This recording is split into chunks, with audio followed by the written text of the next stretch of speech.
Sa ngalan ng Ama at ng Anak at ng Espiritu Santo, Amen. sumainyo ang Panginoon. At sumainyo rin. Magandang umaga po sa inyong lahat. Welcome po sa inyo dito sa Pambansang Dambana at Parokya ni Santo Padre Pio. Sa araw pong ito, Lunes, pagkatapos nating ipagdiwang ang kapistahan ng Pentecostes, ipinagdiriwang ang kapistahan ni Maria bilang ina ng simbahan. Sa ilalim ng krus, ibinigay ni Jesus si Maria sa alagad bilang ina. At sa bawat isa sa atin bilang ina ng ating pananampalataya, siya ang ina na kasama natin sa ating paglalakbay bilang sambayanan ng Diyos. Kaya't sa ating pagdiriwang ng banal na Eucharistia, ialay natin ang ating mga panalangin sa pamamagitan ng ating inang si Maria at tularan natin ang kanyang pananampalataya, kababaan ng loob at pagtitiwala sa kalooban ng Diyos. Aminin po muna natin ang ating mga kasalanan upang tayo maging marapat gumanap sa banal na pagdiriwang.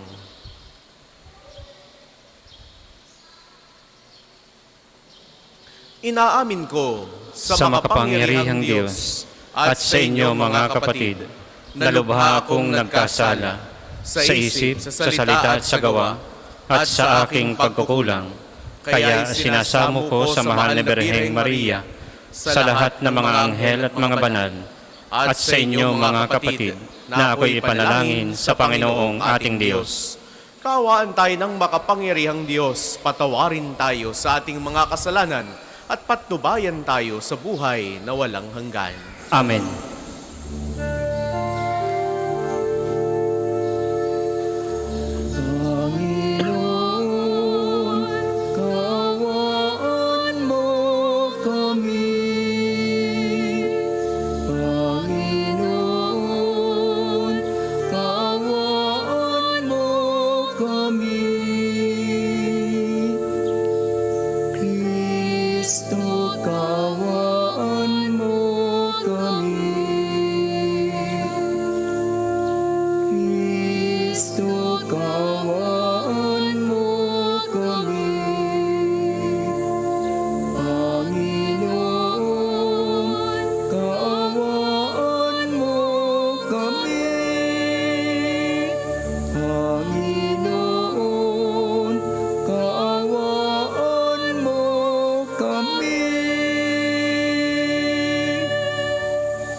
Manalangin tayo. Ama naming makapangyarihan, ikaw ang nagdudulot ng tanang pagdamay at kasiyahan. Ang anak mong nakabayubay noon sa krus na banal ay nagbigay ng kanyang ina upang maging ina naming tanan. Ipagkaloob mo pakundangan sa inang mapagmahal na ang iyong sambayanan ay magalak araw-araw sa ibayong kabanalang kinakamit ng mga kaanib mong isinilang, upang sa kandungan ito ay maakit ang sangkatauhan sa pamamagitan ni Hesu Kristo kasama ng Espiritu Santo magpasawalang hanggan. Amen.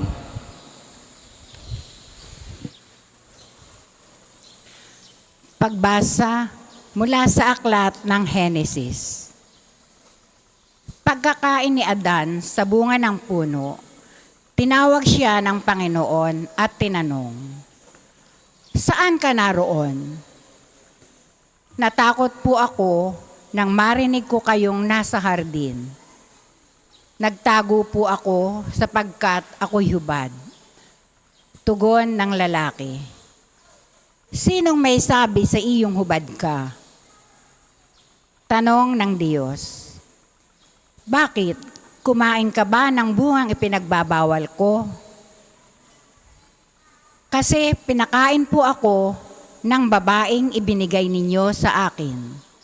Tugon ng lalaki, "Bakit mo naman ginawa yon?" Tanong ng Diyos sa babae, "Mangyari po'y nilinlang ako ng ahas, kaya ako natuksong kumain." Tugon naman niya.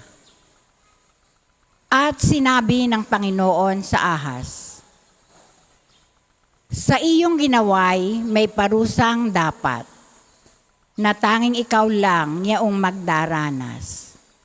Ikaw ay gagapang, ang hatol kong gawad, at alikabok ang pagkaing dapat. Kayo ng babae laging mag-aaway, binhi mo at binhi niya'y laging maglalaban. Ito ang dudurog ng ulo mong iyan, at ang sakong niya'y ikaw ang tutuklaw. Eva ang itinawag ni Adan sa kanyang asawa, sapagkat ito ang ina ng sangkatauhan. Ang salita ng Diyos. Salamat sa Diyos. Sa lamang tugunan, pinupuri kang lubusan ng lahat sa ating bayan. Pinupuri kang lubusan ng lahat sa ating bayan. Anak, sumasa iyo ang pagpapala ng Diyos sa kataas-taasan. Higit kang pinagpala kaysa lahat ng babae sa lupa. Purihin ang Panginoon, ang Diyos na lumalang sa langit at lupa. Pinupuri kang lubusan ng lahat sa ating bayan. Ang pananalig sa Diyos na nag-udyok sa iyo ay hindi na mapaparam sa isip ng mga tao. Habang ginugunita nila ang kapangyarihan ng Diyos. Pinupuri kang lubusan ng lahat sa ating bayan. Magsitayo pong lahat.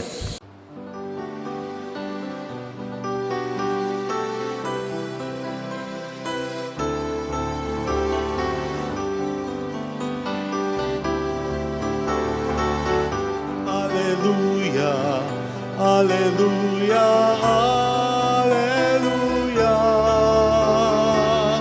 alleluia, alleluia, alleluia, alleluia, alleluia, alleluia,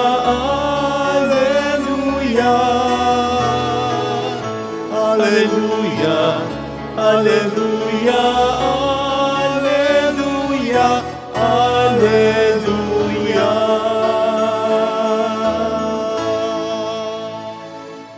Sumainyo ang Panginoon. At sumainyo rin. Ang mabuting balita ng Panginoon ayon kay San Juan. Papuri sa iyo, Panginoon. Noong panahong iyon, nakatayo sa tabi ng krus ni Jesus ang kanyang ina at ang kapatid na babae nitong si Maria, na asawa ni Cleopas. Naroon din si Maria Magdalena. Nang makita ni Jesus ang kanyang ina at ang binamahal niyang alagad sa tabi nito, kanyang sinabi, "Ginang, narito ang iyong anak." At sinabi sa alagad, "Narito ang iyong ina." Mula noon siya'y pinatira ng alagad na ito sa kanyang bahay. Alam ni Jesus na naganap na ang lahat ng bagay, at bilang katuparan ng kasulatan ay sinabi niya, "Nauuhaw ako." May isang bangkok doon na puno ng maasim na alak. Itudubog nila rito ang isang espongha, ikinabit sa sanga ng isopo at idiniit sa kanyang bibig. Nang masipsip ni Jesus ang alak ay kanyang sinabi, "Naganap na." Iniyukayok niya ang kanyang ulo at nalagot ang kanyang hininga. Nooy araw ng paghahanda at ayaw ng mga Hudiyo na manatili sa krus ang mga bangkay sa araw ng pamamahinga, sapagkat dakila raw ang araw ng pamamahingang ito. Kaya't hiniling nila kay Pilato na ipabali nito ang mga binti ng mga ipinako sa krus at alisin doon ang mga bangkay. Naparoon nga ang mga kawal at binali ang mga binti ng dalawang ipinakong kasabay ni Jesus. Ngunit pagdating nila kay Jesus at makitang patay na siya, hindi na nila binali ang kanyang binti. Subalit, inulos ng sibat ng isa sa mga kawalang tagiliran ni Jesus at biglang dumaloy ang dugo at tubig. Ang mabuting balita ng Panginoon. Pinupuri ka namin, Panginoong Kristo. Sa inyo pong lahat na narito at nakikibahagi sa ating banal na pagdiriwang, sa mga sumasama po sa atin sa pamamagitan ng ating Facebook Live, sa lahat po ng mga pilgrims na naririto, mga deboto, mga namimintuho kay Santo Padre Pio. Muli po, magandang umaga sa inyong lahat. Ina narito ang iyong anak. Anak, narito ang iyong ina. Ito ang mga salitang binitawan ni Jesus habang nakabayubay sa krus. Sa huling sandali ng kanyang buhay, iniwan niya sa atin ang isang napakahalagang kaloob. And that is Mary. Si Maria bilang ina ng simbahan. Kaya't itinatagubili ni Jesus, ina, narito ang iyong mga anak. Tayo yon bilang simbahan. At sinabi niya, anak, narito ang iyong ina. We now have Mary as our mother, the mother of the church. Ano ang ibig sabihin nito para sa atin? Unang bagay, si Maria ay ina ng ating pananampalataya. Siya ang unang tumugon ng buong pananalig sa tawag ng Diyos. And we know perfectly the story. Nang sabihin ng anghel na siya ay magiging ina ng Mesiyas, tumugon siya, mangyari nawa sa akin ang iyong sinabi. Be it done to me according to your word. Ang kanyang simpleng oo ay naging daan para sa kaligtasan. Sa ating mga panahon ng pag-aalinlangan, si Maria nawa ang ating maging huwaran ng pagtitiwala at ng pananampalataya dahil si Maria ang kinikilala nating ina ng pananampalataya. Ikalawa, si Maria din ay kinikilala natin bilang ina ng pagkakaisa. Sa aklat ng mga gawa, nakita natin si Maria na kasama ng mga apostol sa silid sa itaas. Ito yung napakinggan natin kahapon, yung pagdiriwang natin ng Pentecostes, taimtim na nananalangin habang hinihintay nila yung pagbaba ng Espiritu Santo. Hindi nila alam ang gagawin. Natatakot sila. Pero, hindi siya iniwan. Hindi siya naiwan sa tabi, kundi aktibong kasakasama sa pagbuo ng unang komunidad na hindi lamang nagmamahal, kundi nag-uugnay sa bawat isa. Kaya't maaari nating masabi na si Maria rin ay simbolo ng pagkakaisa, na kahit mayroong mga pagkakaiba-iba, iba-iba ng lengguwahe, iba't iba ng kultura, iba't iba ng opinyon, iba't iba ng pananaw sa buhay, gaya ng kung paano natin ipinagdiwang kahapon ang linggo ng Pentecostes. That's why these apostles and even Mary were gifted with tongues of fire, nakapagsalita sa iba't ibang wika, na kahit mayroong pagkakaiba-iba, heto si Maria, heto ang mga alagad ni Jesus na naging simbolo ng pagkakaisa. Kahuli-hulihan, ikatlong punto, si Maria rin ay ina ng pag-asa. Sa gitna ng sakit at dalamhati, lalo na sa krus, narinig natin sa mabuting balita, hindi siya bumitaw. Siya ang ina na nananatili kahit sa pinakamasakit na bahagi ng kanyang buhay. We can just imagine how it is painful for Mary to be there at the foot of the cross while her son hang dying in front of her. Gaano kasakit na makita mong naririyan ng iyong anak, nakabayubay sa krus, unti-unting nalalagutan ng hininga. Sa panahon ng pagsubok ng ating simbahan, sa pamilya, sa ating personal na buhay, si Maria ay nananatili nating kaabgapay na nagtuturo sa atin kung paano mananalig kahit masakit. Kung paano maniniwala at paano kakapit kahit hindi natin naiintindihan ng lahat. Mga minamahal kong kapatid, we are the church. Tayo ang simbahan. Tayo ang katawan ni Kristo. Kung gayon, kung tayo ang kanyang katawan, kung tayo ang kanyang simbahan, si Maria, ang ating ina. At bilang kanyang mga anak, tayo ay inaasahang mabuhay ng may pananampalataya, pagkakaisa, at pag-asa. Si Maria ay kinikilala natin bilang ina. Ina ng pananampalataya, ina ng pagkakaisa, at ina ng pag-asa. Kaya tayo bilang kanyang mga anak, makita nawa itong mga katangiang ito. Pagkakaisa, pananampalataya at pag-asa. Sa tuwi-tuwi nang tayo nagdarasal, Ginoong Maria, paulit-ulit, naway hindi lang ito maging panalangin na nanggagaling sa ating mga labi, kundi panawagang nagmumula sa puso na tularan natin siya na maging bukas sa Diyos, maging tagapag-ugnay sa kapwa at maging saksi ng pag-asa sa mundong punong-puno ng takot at punong-puno ng pagkalito. Mga minamahal kong kapatid, heto si Maria. Siya ang ipinagdiriwang natin ngayon. Si Maria na ina ng simbahan, ina nating lahat, ang kinikilala nating ina ng pananampalataya, ina ng pagkakaisa, at ina ng pag-asa.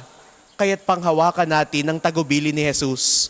Anak, mga anak, narito ang ating ina.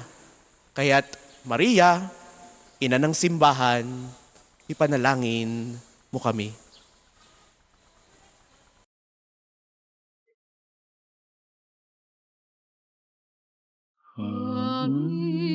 Atin, alay na ito, ang tinapay na nagmula sa pagpapala mo. At tanggapin ang alak na ito, inuming inihain sa'yo. Magsitayo pong lahat. Manalangin kayo mga kapatid upang ang paghahain natin ay kalugdan ng Diyos sa mga makapangyarihan. Tanggapin nawa ng Panginoon itong paghahain sa iyong mga kamay, sa kapurihan niya at karangalan sa ating kapakinabangan at sa buong sambayanan niyang banal. Ama naming lumikha, tanggapin mo ang aming mga alay na nasa dambana at gawin mong maging paghahain ng katubusang dakila upang sa pag-ibig ni Mariang Birheng Ina ng sambayanan, kami ay maalab na makapamuhay at sa pakikipagkaisa sa pagtubo sa tanan, kami ay kanyang makipagtulungan. Sa pamamagitan ni Hesu Kristo, kasama ng Espiritu Santo, magpasawalang hanggan. Amen. Sumainyo ang Panginoon. At sumain niyo rin. Itaas sa Diyos ang inyong puso at diwa. Ay tinaas na namin sa Panginoon. Pasalamatan natin ang Panginoong ating Diyos. Marapat na siya ay pasalamatan. Ama naming makapangyarihan, tunay ngang marapat na ikaw ay aming pasalamatan. Ngayong pinararangalan namin ang mahal na Birhen, minarapat mong siya'y itampok bilang inang nagluwal sa pangakong manunubos at bilang unang kaanib sa sambayanan mong kinukupkop. Sa krus inihabili ni Jesus kay Maria ang sangkatauhang pinagmamalasakitan niya upang magkamit ang muling pagsilang sa iyong pamilya. Kapiling ng mga alagad na nilukuban ng Espiritu Santo, si Mariang nagdarasal ay huwara ng sambayanang dumadalangin sa iyo. Iniakyat mo si Maria sa langit, tanda ng sambayanang sa iyo'y sasapit kapag itinampok ng iyong anak ang daigdig. Kaya, kaysa ng mga anghel na nagsisiawit ng papuri sa iyo, nang walang humpay sa kalangitan, kami nagbubunyi sa iyong kadakilaan.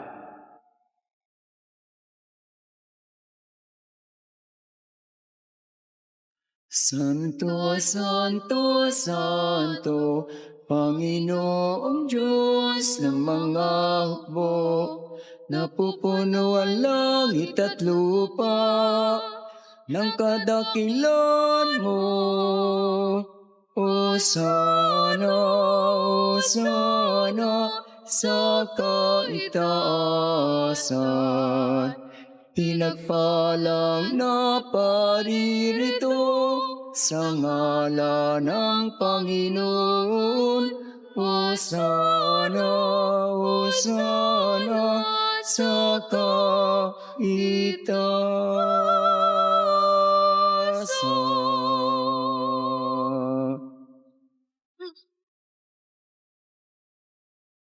Ama naming banal, ikaw ang bukal ng talang kabanalan. Kaya't sa pamamagitan ng iyong Espiritu, gawin mong banal ang mga kaloob na ito upang para sa aming maging katawan at dugo ng aming Panginoong Hesukristo. Bago niya pinagtiisang kusang loob na maging handog, inawakan niya ang tinapay, pinasalamatan kaniya, pinagati-hati niya iyon iniabot sa kanyang mga alagad at sinabi, "Tanggapin ninyong lahat ito at kanin. Ito ang aking katawan na ihahandog para sa inyo."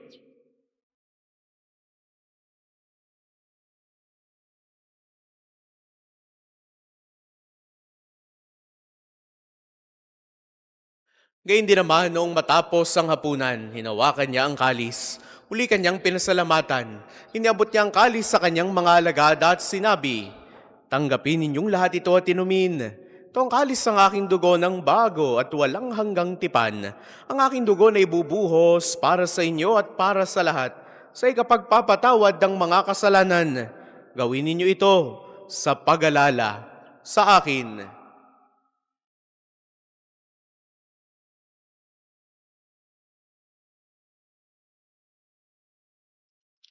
Manatili po tayong nakaluhod.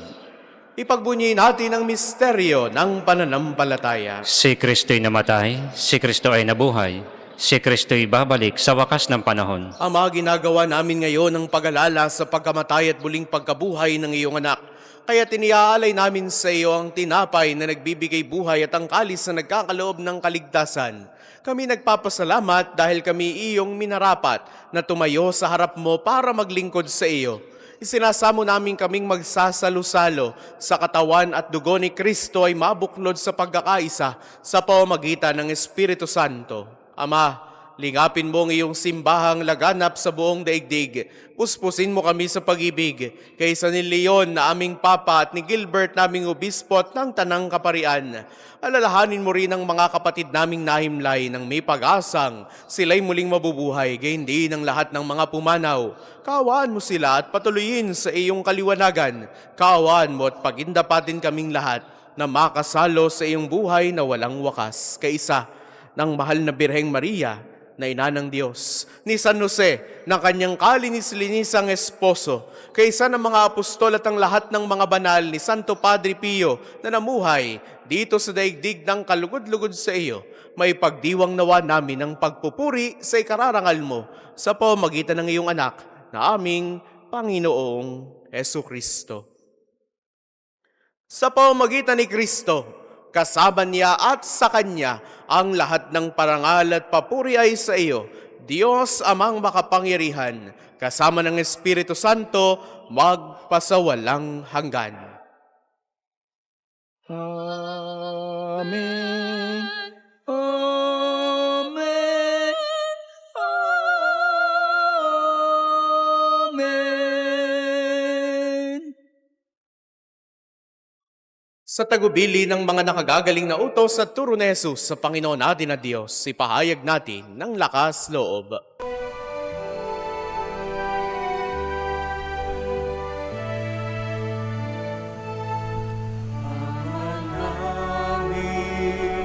Sumasalangit ka, sambahin ang ngalan mo. Mapasa amin ang kaharian mo,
Hinihiling namin kami adya sa lahat ng masama pagkalooban ng kapayapaan araw-araw.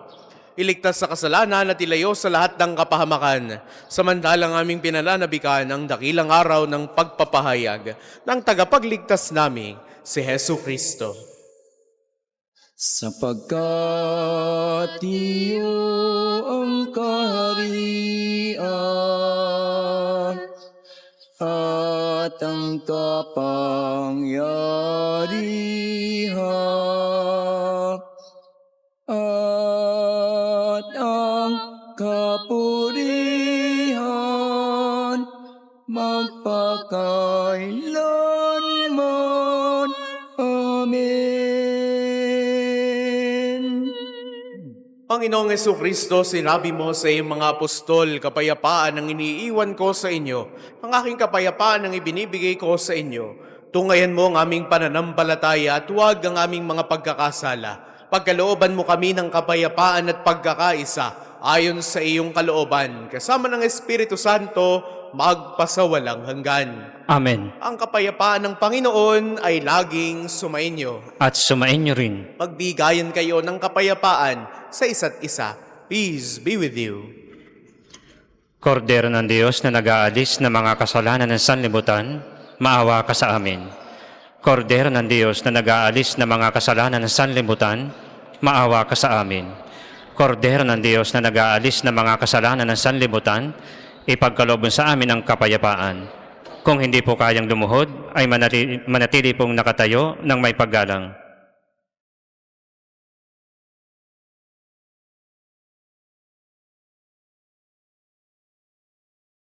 Ito ang kordero ng Diyos. Kung nag-aalis ang mga kasalanan ng sanlibutan, mapalad ang mga inaanyayahan sa kanyang piging. Panginoon, hindi ako karapat-dapat na magpatuloy sa iyo, ngunit sa isang salita mo lamang ay gagaling na ako.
Manalangin tayo.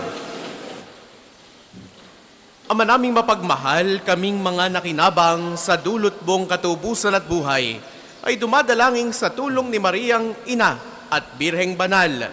Ang mabuting balita ay mailaganap sa tanan, at ang Espiritu Santo ay lubos sa manahan sa sanlibutan, sa pamamagitan ni Hesu Kristo, kasama ng Espiritu Santo magpasawalang hanggan. Amen. Panalangin na pagtitiwala kay Santo Padre Pio. Padre Pio, taga Pietrelcina, Mongheng Banal, Pintakasing Santo ng Milenyong Kasalukuyan, gabay namin sa pagtahak sa landasing makalangit, takbuhan sa pangangailangan, huwaran ng pagtitiis.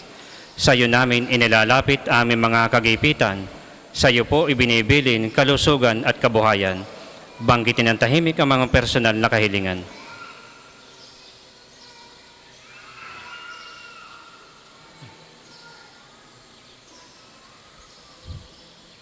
Di mang karapat-dapat, kami po ay pagbigyan, bendisyonan at basbasan, maging ganap sa buhay. Lumayo nawa kami, umiwas sa kasalanan, lumapit lagi sa Diyos, maging matatag at matibay. Sa mabuting balita ng pagliligtas, turuan mo kami nawa, sa tuwina ay makinig, magnilay at sumampalataya. Amin pong pakiusap itong mga kahilingan, puso ay nagsisisi, nagtitikang taimtiman. Di na muling magkasala, sunod lagi sa Diyos Amang, kaisa ng Espiritu at ni Jesus na tagapamagitan. Amen. Mga kapatid, manalangin tayo sa Diyos sa mang makapangyarihan upang tayo ay maging kawangis ni Kristo sa taimtim na pagdalangin sa tulong ng mga larawan at mga dasalan. Manalangin tayo. O Panginoong Diyos, Ikaw ang bukal ng lahat ng pagpapala at biyaya. Ibuhos po ninyo ang inyong bendisyon sa mga gamit na ito sa pananalangin. Ang mga rosaryong aming daladala, imahe ng Panginoon, ng mahal na birhen ng mga santo, lalo tigit ni Santo Padre Pio, mga dasalan, langis, miracle robs at healing bundles na nagpapaalala ng iyong kabutihan, kabanalan at pagmamahal sa amin, upang ang lahat na dumulog at magdasal gamit ang mga ito ay magtamo ng iyong awa at biyaya. Loobin mong tularan nila ang kabanalan at aral ng Panginoon at ng mga santo, magpasawalang hanggan. Amen. Ama namin, sumasalangit ka, sambahin ang ngalan mo, mapasa amin ang kaharian mo, sundin ang loob mo dito sa lupa para nang sa langit. Bigyan mo kami ngayon ng aming kakanin sa araw-araw at patawarin mo kami sa aming mga sala para nang pagpapatawad namin sa nagkakasala sa amin. At huwag mo kaming pahintulot sa tukso at iadya mo kami sa lahat na masama. Amen. Aba, Ginoong Maria, napupuno ka ng grasya. Ang Panginoong Diyos ay sumasa iyo. Bukod kang pinagpala sa babaeng lahat at pinagpala naman ang iyong anak na si Jesus. Santa Maria, Ina ng Diyos, ipanalangin mo kami makasalanan, ngayon at kung kami mamamatay. Amen. Ama namin, sumasalangit ka, sambahin ang ngalan mo. Mapa sa amin ang kaharian mo, sundin ang loob mo dito sa lupa para nang sa langit. Bigyan mo kami ngayon ng aming kakanin sa araw-araw at patawarin mo kami sa aming mga sala para nang pagpapatawad namin sa nagkakasala sa amin. At huwag mo kaming pahintulot sa tukso at iadya mo kami sa lahat na masama. Amen. Luwalhati sa Ama, sa Anak at sa Espiritu Santo, kapara nung una, ngayon at magpasawalang hanggan. Amen. Sumainyo ang Panginoon. At sumainyo rin. Naway pagpalain kayo ng makapangyarihan at laging nagmamahal sa ating Diyos, ang Ama at Anak at Espiritu Santo. Amen. Taglay ninyo sa inyong pag-alis ang kapayapaan ni Kristo. Salamat sa Diyos.